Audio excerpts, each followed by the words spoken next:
वायदा कारोबार में आज सबसे ज्यादा गिरने वाला शेयर, इस पर डालिए नजर। और फॉर अ चेंज जनरली ये शेयर न बढ़ने में टॉप होता है न गिरने में टॉप होता है, लेकिन आज तो है, वो है एम्फेसिस। अब आप आर्ग्यूमेंट करेंगे तो अदानी एंटरप्राइजेज है, 9% तो वो है। अदानी एंटरप्राइज को छोड़ के भी मार्केट है, वो जरा देखिए वो।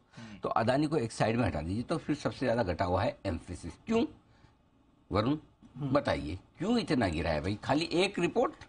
एक रिपोर्ट नहीं अनिल जी, इसके अलावा एक खबर भी है। अच्छा। और एक चीज जो हम सबको पता है कि आईटी काउंटर्स की पिटाई हो रही है, जाहिर सी बात है, वो एक रीजन है। दूसरा जो रिपोर्ट की आप बात कर रहे हैं वो सिटी की रिपोर्ट है, और सिटी ने इस कंपनी के जो सीएफओ है उनके साथ इंटरेक्शन किया है, और वहां से जो फिलर्स आ रहे हैं ना वो काफी खराब है। अच्छा। सबसे पहले हाँ, तो जो deal to contract value conversion होता है रेवेन्यू में बेसिकली इनका, तो डील को कन्वर्ट करते हैं बेसिकली जो रेवेन्यू में, वो जो है वो काफी स्लो हो रहा है। ये वहां से निकल के आया है, क्योंकि मैक्रो एनवायरनमेंट जो है वो कंड्यूसिव नहीं है, यानी कि वो अच्छा नहीं है, और इसके चलते कहीं ना कहीं जो कन्वर्जन है वो स्लो हो रहा है।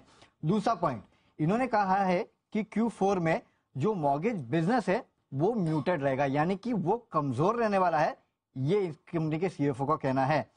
जो भी ग्रोथ लौटेगी वो Q4 के बाद लौटने वाली है, ये इनका कहना है। और अगली बात इन्होंने की कि मार्जिन जो है गाइडेड रेंज 15.25 से 17% के आसपास रहने वाला है। लेकिन ये इन्होंने जो कहा कि डील कन्वर्जन जो है उसमें टाइम लग रहा है, और मॉर्गेज कारोबार जो है वो कहीं ना कहीं धीमा रहेगा। और पूरी अगर इनकी कमेंट्री भी सुनेंगे ना तो वो कॉन्फिडेंस कहीं से नहीं दिला रहा है। इनफैक्ट यही कह रहा है कि शायद आईटी स्पेस में दिक्कतें हैं, और ये सबसे बड़ा रीजन है जिसके कारण सिटी ने बिकवाली की भी सलाह दी 1705 के लक्ष्य के साथ। तीसरा इशू, एक बहुत बड़े इशू जो काफी सारे न्यूज़पेपर साइट कर रहे हैं, वो ये है कि इस कंपनी ने अपनी जो हायरिंग की थी इसके पहले, लोगों को जो बेंच पे बिठाया था अभी तक वो बेंच पे ही बैठे हैं, उनको अभी तक पूरी तरह से हायर नहीं किया है। तो कुछ रिपोर्ट्स में ऐसी पढ़ रहा था कि कुछ लोगों को सितंबर 2021 में हायर किया था, उनको कहा था कि जैसे कि, और मेजोरिटी फ्रेशर्स थे, उनको कैंपस से रिक्रूट किया, कहा कि हम आपको जॉब देंगे, लेकिन अभी तक बेंच पे बिठा के रखा है, उनको एक्चुअली जॉब मिला नहीं है, और कहीं ना कहीं उनको अभी तक बिठा के ही रखा गया है। ये एक दिक्कत की बात है। और इससे बड़ी दिक्कत की बात यह है कि उसकी भी एक एक्सपायरी होती है कि कब तक आप जॉब ज्वाइन कर सकते हैं। तो मेजोरिटी लोग वो है जिनकी एक्सपायरी जो है वो मार्च या अप्रैल में निकल के आ रही है, यानी कि आपको जो लेटर दिया गया है मार्च या अप्रैल के पहले तक वो वैलिड है, उसके बाद तो वो वैलिड भी नहीं है। अच्छा। ऐसा है, तो उसके बाद आपकी वो जॉब रहेगी भी नहीं।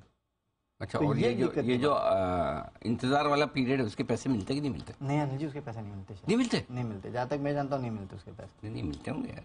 स्टाइपेंड मिलता होगा ज्यादा से ज्यादा, और क्या, क्योंकि आप ऑन बोर्ड आपने किया लेकिन आपने अभी तक उनको मेन स्ट्रीम में तो लाए नहीं हो। वैसे आईटी स्पेस में बेंच पे बैठने के पैसे मिलते हैं, हाँ। बेंच पे तो बैठने के मिलते हैं पैसे, बट ये फ्रेशर्स है। तो जो रिपोर्ट में पढ़ रहा था वो यही कह रहे थे कि हमको इतना का पैकेज ऑफर किया गया था। इनफैक्ट कुछ तो ऐसे भी कह रहे थे कि हमको ट्रेनिंग दी गई थी जिसके लिए हमने पैसे दिए, और उसके बाद भी हमको अब तक रिक्रूट नहीं किया। अच्छा। हाँ, ये मतलब न्यूज़पेपर्स में आया है,